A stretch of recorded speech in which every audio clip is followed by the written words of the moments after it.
Assalamualaikum warahmatullahi wabarakatuh. Ensiklopedia Al-Fatih kembali ke hadapan Anda untuk berbagi info Islami. Semoga menginspirasi aktivitas Anda hari ini. Dan jangan lupa klik tombol subscribe dan aktifkan notifikasi tombol lonceng agar tidak tertinggal berita terbaru dari Ensiklopedia Al-Fatih.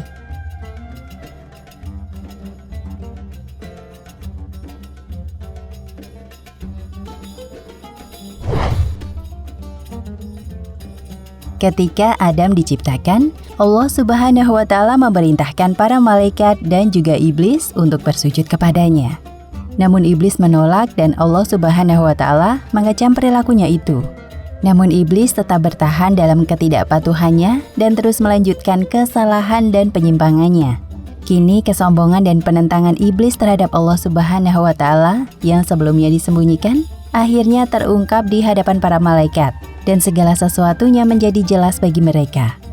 Allah Subhanahu wa Ta'ala kemudian mengutuknya dan mengusirnya dari surga. Dia kemudian mencabut kewenangan iblis dalam memerintah langit bagian bawah dan bumi dan memakzulkannya dari jabatan sebagai penjaga surga. Allah Subhanahu wa Ta'ala berkata kepadanya, "Keluarlah dari surga karena sesungguhnya kamu terkutuk. Dan sesungguhnya kutukan itu tetap menimpamu sampai hari kiamat." Allah Subhanahu wa Ta'ala mengatakan ini kepada iblis ketika dia masih di surga dan belum jatuh ke bumi. Pada saat itu Adam telah tinggal di surga. Sebagaimana diriwayatkan oleh Ibnu Abbas, Ibnu Mas'ud, dan beberapa sahabat Nabi lainnya. Iblis diusir dari surga ketika dia dikutuk dan Adam menetap di surga. Adam biasa pergi ke sana sendirian, tidak memiliki pasangan untuk tinggal bersama. Adam tertidur, dan ketika bangun, Adam menemukan seorang wanita duduk dekat kepala Adam. Wanita ini diciptakan oleh Allah Subhanahu wa Ta'ala dari tulang rusuk Adam. Dan saat Adam bertanya, "Apakah kamu ini?" Dan dia menjawab, "Seorang wanita." Adam lalu bertanya, "Untuk tujuan apa dia, Hawa, diciptakan?" Lalu menjawab, "Untukmu, untuk tinggal bersamaku." Para malaikat mencari untuk mengetahui sejauh mana pengetahuan Adam. Menanyakan namanya, dia menjawab, "Hawa." Ketika para malaikat bertanya, mengapa dia dipanggil Hawa? Dia Adam menjawab, "Karena dia diciptakan dari makhluk hidup atau hai." Allah Subhanahu wa Ta'ala berkata, "Diamilah oleh kamu dan istrimu surga ini, dan makanlah makanannya yang banyak, lagi baik, di mana saja yang kamu sukai."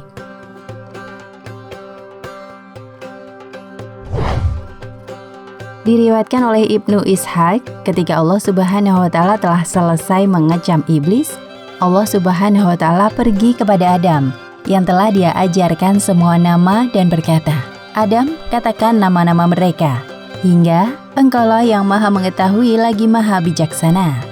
Allah kemudian membuat Adam tertidur sebagaimana yang telah kita dengar dari para ahli Torah di antara para ahli kitab dan para ulama lainnya yang berada dalam otoritas Abdullah bin Abbas dan lainnya. Kemudian Allah mengambil salah satu tulang rusuk Adam dari sisi kiri dan menggantinya dengan daging. Sementara Adam tidur dan tidak bergerak sampai Allah Subhanahu wa Ta'ala menciptakan pasangannya, Hawa, dari tulang rusuknya. Allah Subhanahu wa Ta'ala menciptakannya, Hawa, menjadi seorang wanita baginya, Adam, untuk tinggal bersama. Ketika tidurnya selesai, Adam terbangun dan melihat seorang wanita di sampingnya. Telah diasumsikan, wallahu a'lam, bahwa Adam berkata, "Daging dan darah dan pasanganku," dan dia tinggal bersamanya.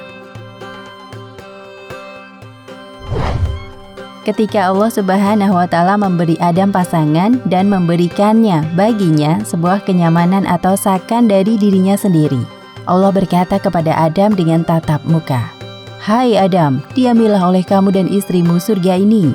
Makanlah makanannya yang banyak lagi baik, di mana saja yang kamu sukai. Dan jangan kamu dekati pohon ini yang menyebabkan kamu termasuk orang-orang yang zalim."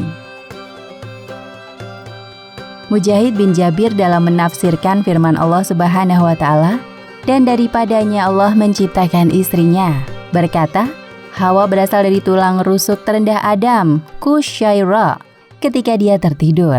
Kemudian Adam bangun dan berkata, Atta yang artinya adalah wanita dalam bahasa Nabat.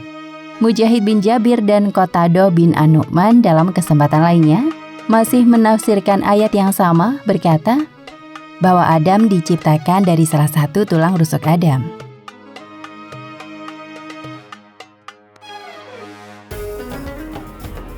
Nah, pemirsa Ensiklopedia Al-Fatih, sampai di sini perjumpaan kita kali ini. Semoga menginspirasi.